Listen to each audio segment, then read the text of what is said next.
नमस्कार। आज हमारा विषय रहेगा वाष्पीकरण।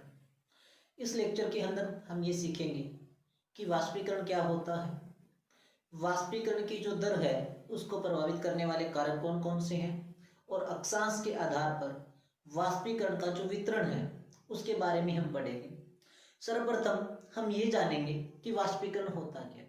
जैसे कि आपने छोटी क्लासेस के अंदर पढ़ा है, वाष्पीकरण एक ऐसी प्रक्रिया है जिसके अंदर कोई भी तरल वस्तु है वो गैसीय वस्तु के अंदर बदल जाती है, या तरल पदार्थ का गैसीय या वाष्प के रूप में बदल जाना ही क्या कहलाता है, वाष्पीकरण कहलाता है। या जल का जल वाष्प में बदल जाना ये क्या कहलाता है, वाष्पीकरण कहलाता है। इसी से मिलती जुलती एक प्रोसेस और है जिसको वाष्प उत्सर्जन बोला जाता है। वाष्प उत्सर्जन ये कौन सी प्रोसेस है? इसके अंदर हमने ये देखा कि वाष्पीकरण के अंदर क्या होता है, जल है वो सीधा ही क्या है, गैस के अंदर बदल जाता है। लेकिन जो वाष्प उत्सर्जन है इसके अंदर क्या होता है कि कोई भी जो पेड़ पौधे होते हैं वो क्या करते हैं, अपनी जड़ों से जो धरती है उससे क्या करते हैं, जल को ग्रहण करते हैं। उसके बाद क्या करते हैं, उस जल को अपनी पत्तियों के द्वारा क्या कर देते हैं, वायुमंडल के अंदर छोड़ देते हैं। या ऐसे बोल सकते हैं कि पेड़ पौधे क्या करते हैं, जड़ों के द्वारा जल को ग्रहण करते हैं और पत्तियों के द्वारा उसको वाष्प में या गैस में बदल देते हैं। इस प्रोसेस को आप क्या बोलेंगे, वाष्प उत्सर्जन। या ऐसे बोल सकते हैं वाष्प उत्सर्जन एक ऐसी प्रोसेस है जिसके अंदर पेड़ पौधे क्या करते हैं, जल को वाष्प में बदल देते हैं। लेकिन वाष्पीकरण के अंदर क्या है, सीधा ही जल गैसीय अवस्था में बदल जाता है, उसको वाष्पीकरण बोला जाता है। अब यहाँ दो प्रोसेस और है जो हम पढ़ेंगे। एक तो हमने वाष्पीकरण पढ़ा है, वाष्पीकरण के साथ साथ हम थोड़ा सा ही करेंगे, ज्यादा नहीं करेंगे, संघनन क्या होता है। संघनन के अंदर क्या होता है, इसका उल्टी जो प्रोसेस है वाष्पीकरण का वो संघनन होता है। जैसे कि हमने सीखा वाष्पीकरण के अंदर क्या है, कोई भी जो तरल पदार्थ है वो गैसीय अवस्था में बदल जाता है, उस प्रोसेस को वाष्पीकरण बोला जाता है। लेकिन जब कोई गैसीय पदार्थ या जब कोई पदार्थ गैसीय अवस्था से तरल अवस्था में या ठोस अवस्था में बदल जाता है, उस प्रोसेस को क्या कहा जाता है, संघनन कहा जाता है। जब वाष्पीकरण होता है उसको होने के लिए ऊर्जा की आवश्यकता होती है या उष्मा की आवश्यकता होती है। या ऐसे बोल सकते हैं जब कोई पदार्थ है वो अपनी अवस्था चेंज करता है, अपनी अवस्था बदलता है, उसके लिए उष्मा की जरूरत होती है, ऊर्जा की जरूरत होती है। जैसे कि मैंने यहाँ लिखा है गुप्त उष्मा या लेटेंट हीट। ऐसी उष्मा जो क्या करती है, किसी पदार्थ को उसकी अवस्था बदलने के लिए, उसकी अवस्था का मतलब क्या है कि वो पदार्थ अपनी ठोस अवस्था से कौन सी अवस्था में आ जाए, तरल अवस्था में आ जाए, या तरल अवस्था से गैसीय अवस्था में जो आ जाए। कि लेटेंट हीट या गुप्त उष्मा क्या होगी, किसी पदार्थ को उसकी अवस्था बदलने के लिए जिस ऊर्जा की या जिस उष्मा की आवश्यकता होती है उसको आप क्या बोलेंगे, गुप्त उष्मा बोलेंगे।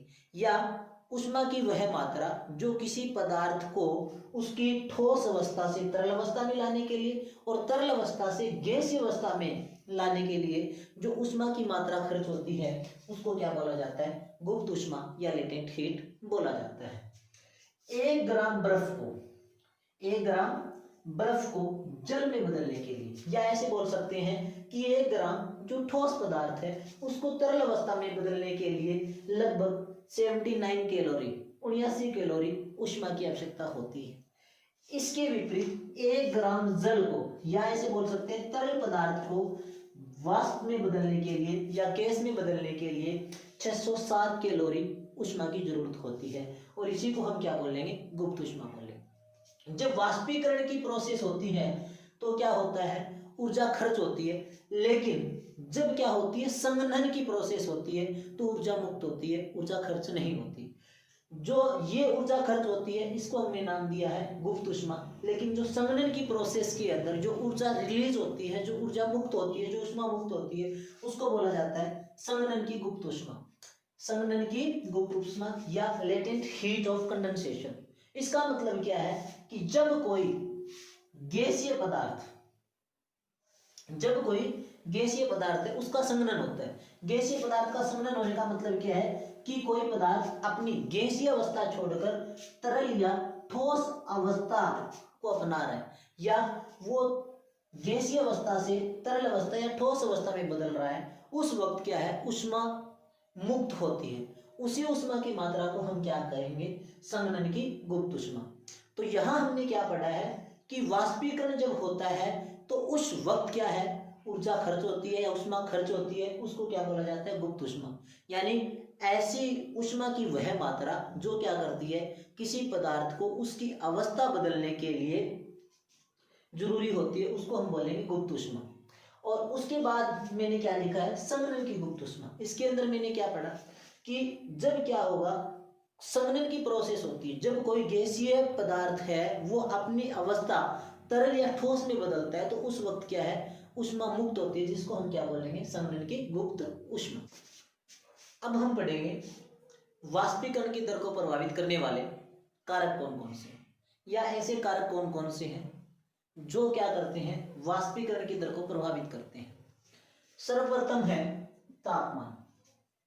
सबसे प्रमुख जो कारक है जो वाष्पीकरण की दर को प्रभावित करता है वो है तापमान। जब क्या होगा, किसी स्थान पर तापमान ज्यादा होगा वहां वाष्पीकरण की दर इतनी ही ज्यादा तीव्र होगी।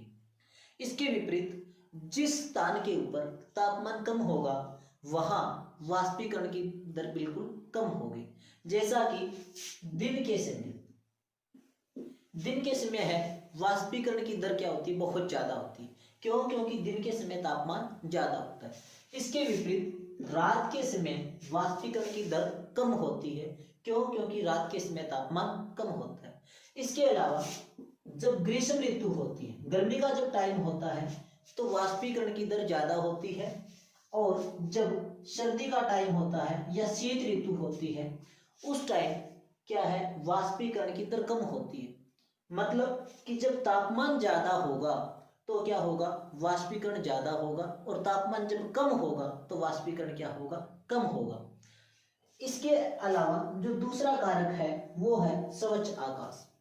जब मौसम साफ होगा, हमने दो प्रकार का विकिरण पढ़ा था पिछले लेसन के अंदर, जिसके अंदर हमने पढ़ा था पार्थिव विकिरण और दूसरा हमने पढ़ा था सौरिक विकिरण।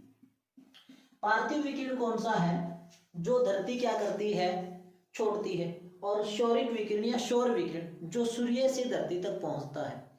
जब आसमान साफ होगा तो सूर्य से आने वाला जो सौर विकिरण है उसकी मात्रा भी ज्यादा होगी, और जो पृथ्वी से जाने वाला जो पार्थिव विकिरण है उसकी मात्रा भी क्या होगी, ज्यादा होगी। कहने का अभिप्राय क्या है कि जब आसमान साफ होगा तो विकिरण ज्यादा आएगा और ज्यादा ही वापस जाएगा, जिससे तापमान इंक्रीज होगा। तापमान इंक्रीज होने का मतलब क्या है कि वाष्पीकरण की जो दर है वो बढ़ जाएगी। यानी जब मौसम साफ है तो क्या होगा, वाष्पीकरण है वो ज्यादा होगा। इसके अलावा जब मौसम साफ नहीं होगा, मान लो बादल छाए हैं, तो सौर विकिरण की मात्रा भी कम होगी और पार्थिव विकिरण की मात्रा भी कम होगी, जिसके कारण क्या होगा, आपका जो वाष्पीकरण है उसकी दर क्या हो जाएगी, कम हो जाएगी। तीसरा कारक है वायु की शुष्कता। दो प्रकार की वायु हमने पढ़ी है, आर्द्र वायु और शुष्क वायु। अब जब वायु शुष्क होगी तो वो क्या कर सकती है, ज्यादा से ज्यादा नमी या आर्द्रता ग्रहण कर सकती है। कहने का अभिप्राय, जब वायु शुष्क होगी तो वाष्पीकरण की दर क्या होगी, ज्यादा होगी। क्यों होगी? क्योंकि वो और ज्यादा मात्रा में नमी ग्रहण कर सकती है। जब नमी ग्रहण करेगी तो उसी प्रोसेस से क्या होगी, वाष्पीकरण की प्रोसेस होगी। अर्थात जब वायु शुष्क होगी, जितनी ज्यादा शुष्क होगी वाष्पीकरण की दर उतनी ही तीव्र होगी। जब वायु आर्द्र होगी तो जो आपकी वाष्पीकरण की दर है वो क्या होगी, कम होगी। अब चौथा जो कारक है वो है पवनों की गति। अगर पवन एक जगह रुकी हुई है या पवन एक जगह क्या है, स्थिर है, तो वो क्या करेगी, जल्दी ही आर्द्र हो जाएगी, या ऐसे बोल सकते हैं वो पवन संतृप्त हो जाएगी। जब पवन क्या हो रही है, एक जगह के ऊपर स्थिर है, तो वो क्या करेगी, उस स्थान के ऊपर ही क्या करेगी, जल वाष्प को ग्रहण कर लेगी, या ऐसे बोल सकते हैं वो वाष्पीकरण की प्रोसेस है वो हो जाएगी। जब पवन क्या है, एक जगह रुकी हुई है। लेकिन जब पवन चल रही है, यानी पवन के अंदर क्या है, तेज गति है, तो उसमें क्या होगा, वाष्पीकरण की दर है वो ज्यादा पाई जाएगी। क्यों? क्योंकि चलती हुई पवन क्या करेगी, जल वाष्प उसको ग्रहण करती जाएगी। कहने का क्या अभिप्राय है कि जो स्थिर पवन है, जब किसी स्थान के ऊपर पवन क्या है, स्थिर है, तो वाष्पीकरण की दर कम होगी। इसके अतिरिक्त इसका उल्टा, जब पवन में क्या है, तेज गति है, तो क्या होगा, वाष्पीकरण की दर है वो क्या होगी, तीव्र होगी। उसके बाद है वाष्पीकरण का अक्षांशीय वितरण। अक्षांशीय वितरण के अंदर हम ये पढ़ेंगे कि जो वाष्पीकरण की जो प्रोसेस है वो अक्षांश के आधार पर कैसे होती है। जैसे कि हमने पढ़ा है कि जो हमारी भूमध्य रेखा है, इस पर साल में सूर्य की किरणें 2 बार सीधी पड़ती है, लेकिन जो हमारे नॉर्थ पोल और साउथ पोल है, वहां सूर्य की किरणें सारा साल क्या पड़ती है, टेढ़ी पड़ती है। यहाँ हमने ये पढ़ा था कि वाष्पीकरण की दर को प्रभावित करने वाला जो सर्व प्रमुख कारक है वो तापमान है। तो इसी आधार पर हम क्या कह सकते हैं कि जहां भूमध्य रेखा है, जहां सूर्य की किरणें साल में लगभग सीधी पड़ती है, उस स्थान के ऊपर क्या है, वाष्पीकरण की दर है वो तीव्र पाई जाती है। लेकिन जैसे जैसे हम भूमध्य रेखा से नॉर्थ पोल और साउथ पोल की ओर जाएंगे, वैसे वैसे क्या होता जाएगा, वाष्पीकरण की दर है वो कम होती जाएगी। क्यों होती जाएगी?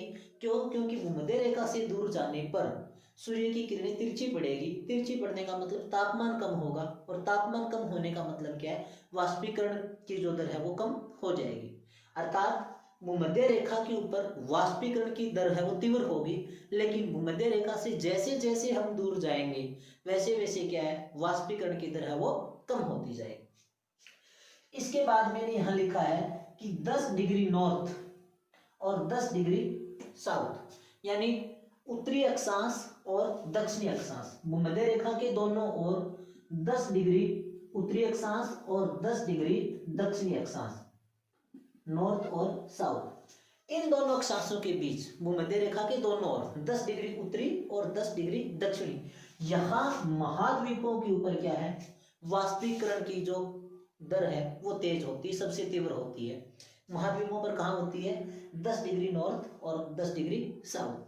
लेकिन जैसे ही 10 डिग्री को पार करेंगे, 10 डिग्री से आगे जैसे ही जाएंगे, 10 डिग्री से 20 डिग्री, 10 डिग्री से 20 डिग्री, 10 डिग्री नॉर्थ से 20 डिग्री नॉर्थ और 10 डिग्री साउथ से 10 डिग्री साउथ से 20 डिग्री साउथ, इसके बीच क्या होगा, महासागरों के ऊपर क्या होगा, वाष्पीकरण की दर है वो तीव्र होगी। कहने का मतलब कि भूमध्य रेखा का जो एरिया है उससे 10 डिग्री उत्तरी और 10 डिग्री दक्षिणी अक्षांश के बीच क्या है, महाद्वीपों के ऊपर वाष्पीकरण की दर तीव्र होगी। जबकि उससे आगे जैसे ही जाएंगे, 10 डिग्री से 20 डिग्री उत्तरी अक्षांश और 10 डिग्री से 20 डिग्री दक्षिणी अक्षांश क्या होगा, महासागरों के ऊपर वाष्पीकरण की जो दर है वो सबसे तीव्र होगी। तो यही आज का टॉपिक था, जिसके अंदर हमने ये पढ़ा वाष्पीकरण होता क्या है, वाष्पीकरण की जो दर है उसको प्रभावित करने वाले कारक कौन कौन से हैं। इसके अतिरिक्त हमने ये पढ़ा कि अक्षांश के आधार पर जो वाष्पीकरण की जो दर है वो किस प्रकार कम या किस प्रकार ज्यादा होती है। धन्यवाद।